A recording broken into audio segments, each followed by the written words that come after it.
I'm Patrick Tsang, global citizen, investor. Join me as I talk with global influencers for their insight, wisdom, and how they overcame their own personal challenges. Sharing positivity, overcoming challenges, creating one world together. I'm Patrick Tsang. Anything is possible. Welcome to another episode of Anything is Possible. We have a special guest, Arthur J. Williams, most famous for counterfeiting $100 bill. Arthur, thank you for coming. Thank you for having me. So Arthur, I understand that you grew up in Chicago. I grew up on the south side of Chicago, grew up in the projects, single mom, she was bipolar. And so yeah, it was pretty rough. So you had a pretty difficult time growing up? Well, yeah, to say the least. It started with my father leaving. It was tough, you know. Sorry to hear that. And how do you think this kind of difficult challenges affected you in terms of the path you took? It never ended. That was just the first instance of something tragic happening. Once he left, and then we were in the homeless shelter, then we ended up in the projects on 31st and Halsted. The projects was dark, cold, hostile. There was gangs, there was drugs, and I didn't want to be there, so I ran away. Where I ran to was the Sears Tower, the tallest building in the city. It just felt like a castle to me. We played there, me and my brother, and then fell asleep in the lobby. Did you feel happy when you reached? For one, I felt happy that I made it, right? Because I had to walk through all kinds of crazy neighborhoods. You know, here's a little boy that's never been in Chicago, and now I'm trying to walk to the Sears Tower with my little brother. The police came and then took us back to the projects. That's when I realized that this was it. There was no running away. There was no escaping The projects. the projects and the poverty and the despair. You became a member of the projects gang, Yeah. right? Mm-hmm. Okay. It's almost like you're forced into it because the neighborhoods, they've been like that for so many years, right? And then when you move into it, you automatically become a part of it, even if you don't want to. And so the gang became your family. You know, it became your brothers. It became the guys that you went everywhere with. And then the crime started to follow that. It was the next stage. The next Tell us stage, about yeah. the next stage. In the next stage, it was just being able to live in that environment, right? I had to survive. My brother and sister, they didn't make it like I did, unfortunately. Yeah. You know, she ended up, you know, jumping out of a window, Sorry to hear that. right? My brother, he came down with a mental illness. I believed that at that time that the world had forsaken us. My father had forsaken us. What else did I have to do? Either eat or don't eat. Since that time of 12 all the way to 33, that's how I was hardwired. I was hardwired to survive. You know, when I first started with the crime, we would break into garages or we would break into cars, and then we would steal cars. And that was my first introduction into like the counterfeiting, because I got in trouble for stealing a car. One of my mom's friends came up, got me out of jail, and was like, you know, you're too smart for this, and brought me into his world. It didn't last too long, but it was enough for me to like what it was, right? He was printing money with the printing presses, with mixing the inks, and I would assist him, cleaning a place up or doing this or doing that. Did it become sort of easier to do like worse things later on as a result of you're more tolerant, right? Absolutely. The one thing that always stuck with me, my mom she was mentally ill and she was very religious. We always went to church every Sunday. We always had to pray every morning. My spiritual beliefs have changed over the years. But what's interesting is I still have a sense of What's right or wrong? what's right or wrong. The morals were put in me. So I didn't like drugs, so I didn't want to deal drugs, right? I don't like stealing from people. I would feel guilty about that. So even when I was printing money, I wouldn't go spend the money in like a mom and pop store. I would feel bad about that. I wouldn't feel good about that. So I think counterfeiting fit me perfect because I felt... So you had like a thieves code kind I of thing, did, right? yeah, I did. I was around a lot of old gangsters growing up. So my neighborhood, Bridgeport, it's an Italian neighborhood. It's known for the Chinatown crew, Jerry Scalise, all these old gangsters. He stole the Marble Diamond. It was a really interesting neighborhood. And I got to be around some of these older guys. Even though the movies portray the mob guys like some real idiots, some of the ones I was around were brilliant. They could have philosophical conversations that would just blow your mind, some of the things that they're thinking. And then the stuff they would pull off, right? You had to have some intelligence, you know? They taught me a lot of things, like don't ever stay out after midnight. I don't know if anyone's ever heard that one, but you know, watch how a man treats his woman at dinner, and you'll know if he's treating you the same way. And all these little gangster like proverbs, actually, I still live with today, you know? I mean, be loyal. When I got sentenced, I was the only one who went to prison for it. Nobody else was in my case.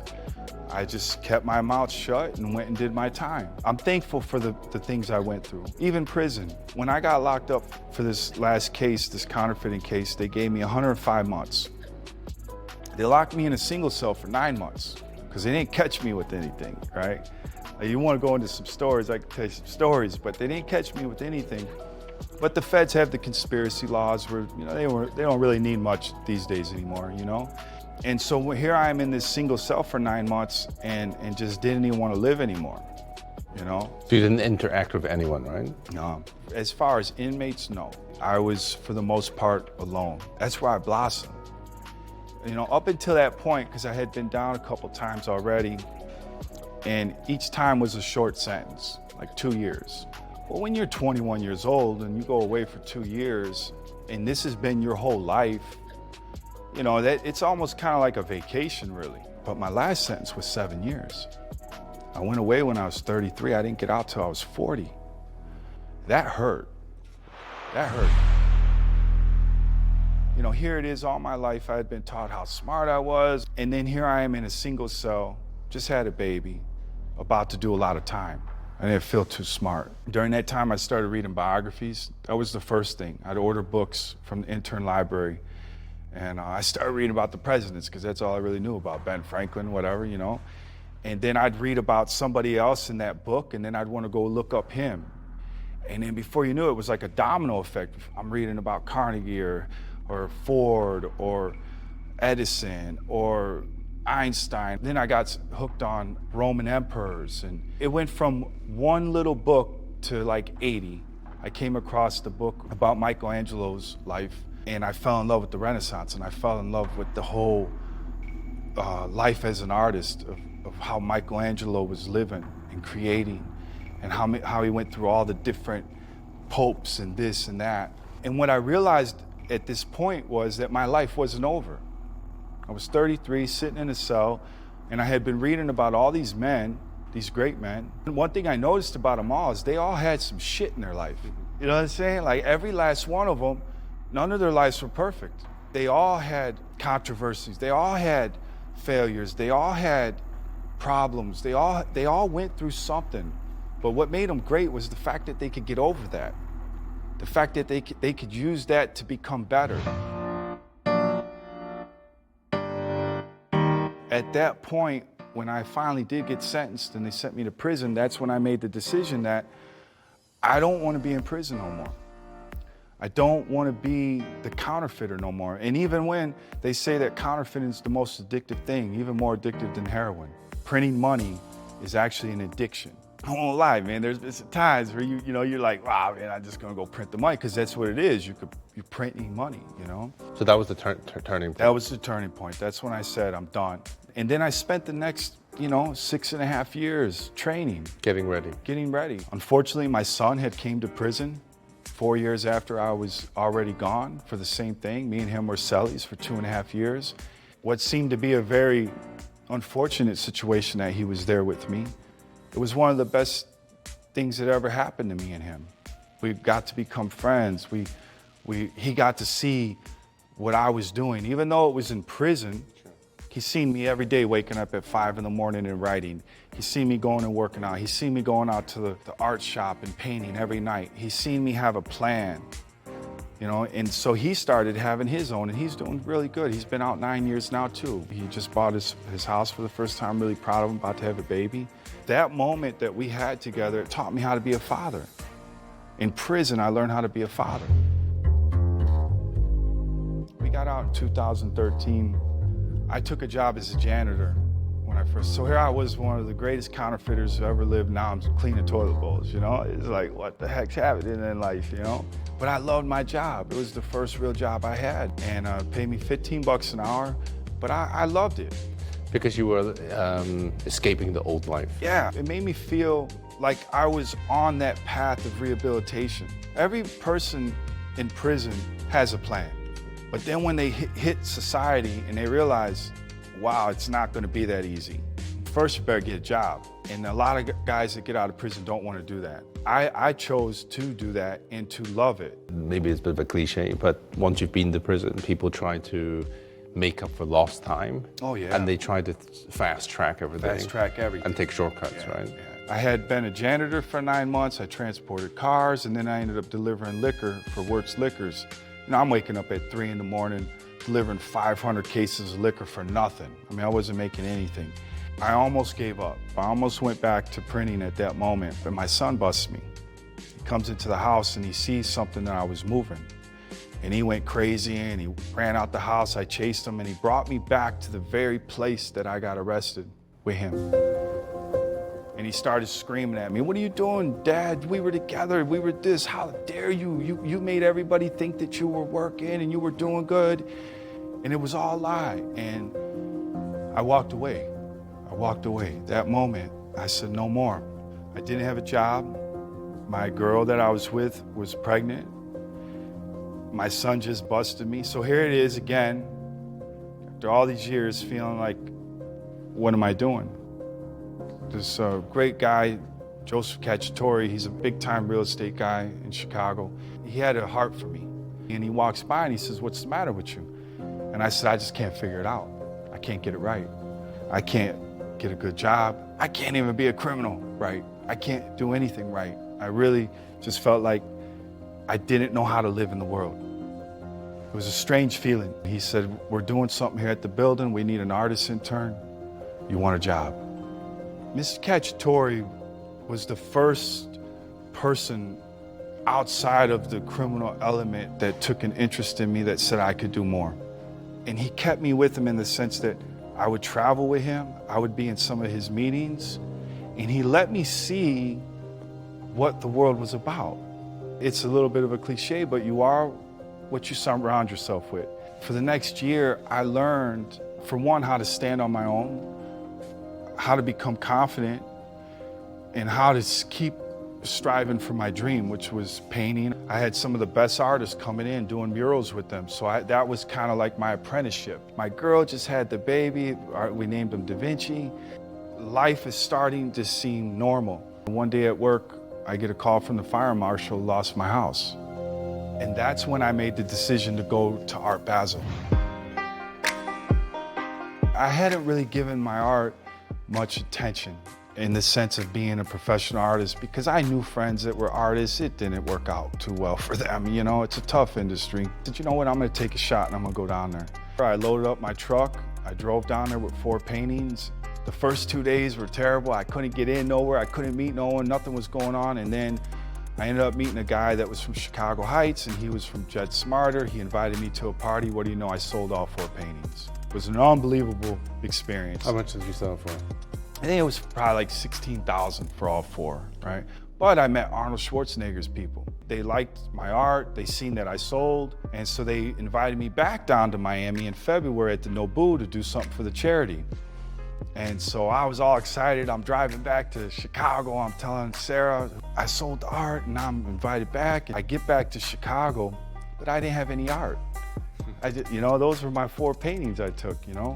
Right up until the show was just jamming. I worked on Christmas, on New Year's Eve. That's what I tell people, you know, you gotta put it in. You know, I got blisters on my hand now. I was stapling all night, you know? And so I went back and what do you know? We raised $65,000 and they were so impressed they invited me out to LA to do an event at Arnold's house. So here's a guy out of prison, went down to Miami on just a sure whim, like here I'm going, and now I'm going to Arnold's house. The woman who was kind of my sponsor for the charity and everything, she calls me and tells me I might not be able to go because of the security clearance. because it's the former governor, you were a counterfeiter, I don't think it's gonna work. But again, I refused to believe that that was the case. I said, I'm going, I've been preparing to go, one way or another, I'm gonna be there. And literally like a week before the event, Arnold approved me. It was up to him. They said, listen, do you want him to come or not? My file had to go to the Secret Service. They said that I was clean. And so I went to Arnold's and I sold like $500,000 worth of art. Congratulations. Yeah. And then went back to Chicago and built my own gallery. Do you regret doing what you did? No, I'm not into regretting things, you know? I wish I would have been there for my children, right? If there's anything I regret, it's that my children suffered more than I did. True. You know? Of course. But as far as like my life and what I did, I could look myself in the mirror and I didn't hurt nobody, right? I didn't ever pull a gun on nobody. I don't like to take from nobody. For me, that counterfeiting was like that gray area. Your story's like from a movie, literally. I think there's like rumors of making a movie and all that. Is there still plans of doing that? Yeah, they're still in talks with Paramount. After Arnold Schwarzenegger happened, I thought, oh man, I'm gonna blow up now. This is it, right? No, it got harder. And I had more people coming at me and everything seemed great, but a lot of that wasn't great, you know? And I had to find a way to discern that. I had to figure out what was good and what wasn't. What helped me is when I was a street criminal, I had like this sixth sense. I call it the spidey sense, man. I'll tell you, they never caught me with anything because I always just had this feeling that something wasn't right, man, and I would go. And I learned to do that now. I'm not afraid to walk away from something, even if it looks amazing. I've had like amazing situations brought in front of me, and most people would have been like, oh yeah, I've been waiting all my life to do that, and I walk away from it. Some people say I'm difficult to be around because of that. It's about what's right for me. Whereas money used to move me, it doesn't move me as much anymore. I understand. What's your life ethos? The way you act, how you live by? I mean, my principles are real simple. I want people to treat me the way I'm gonna treat them. Respect people's thoughts, respect people's opinions. You know, especially like now, there's a rift in the world. You know, there's this side and this side, and really it's all just once. We're all humans. I'm a study of history. And when you look back at history, even if you go back to the Sumerians 10,000 years ago, to the Egyptians, to the Romans, to the Chinese empires, to the Japanese, there's always been a control for the powerful to control the masses. I was just with the mayor of San Francisco yesterday. Listening to her, I felt like she cares, and that's what I told her. I said that what's happening to the world today is the leaders aren't caring about the people. They're caring about their power, their infrastructure, their system, rather than caring about the people. And then what's happening is the people are getting left behind and it's falling apart. Humanity can't continue like this if the ones in power continue to not care. We have to care about the earth. We have to care about the people. We have to care about each other. I'm actually doing a new collection of art on that principle. I was in federal prison. I have issues with courts, right? I've seen people railroaded by the courts.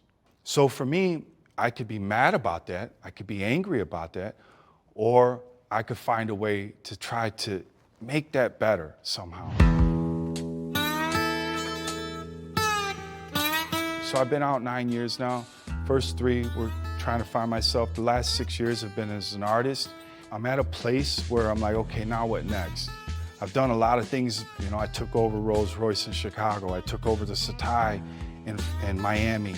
I've quietly done well selling my art.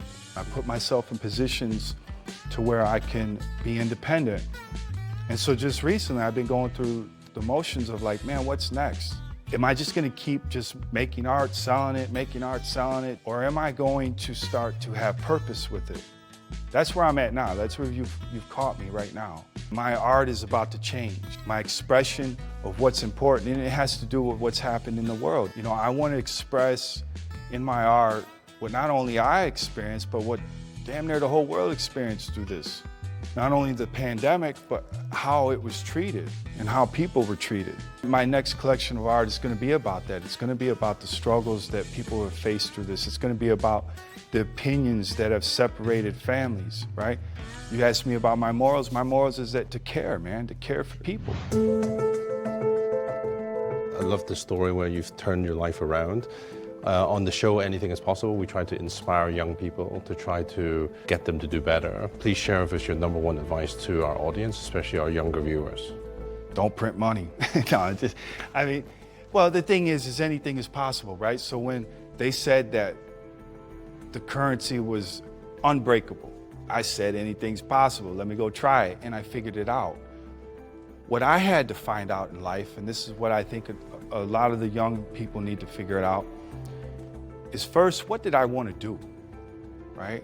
Like, so all those years that I was in the streets, I wasn't shown anything different, right? And then when I got to sit down for a second and I seen these different men's lives, I said, okay, which one do I want to try to obtain? And it was the artist. I didn't go to art school. I didn't have a gallery. I didn't have an art publisher, an art manager. But I said, I can do this. It's gonna be hard, but it's possible. Anything is possible. Now here I am, and I'm an artist. Keep up the good work. Thanks for your time. Yeah, for sure. Thanks, Arthur. Yeah. Good stuff, man. Thank you.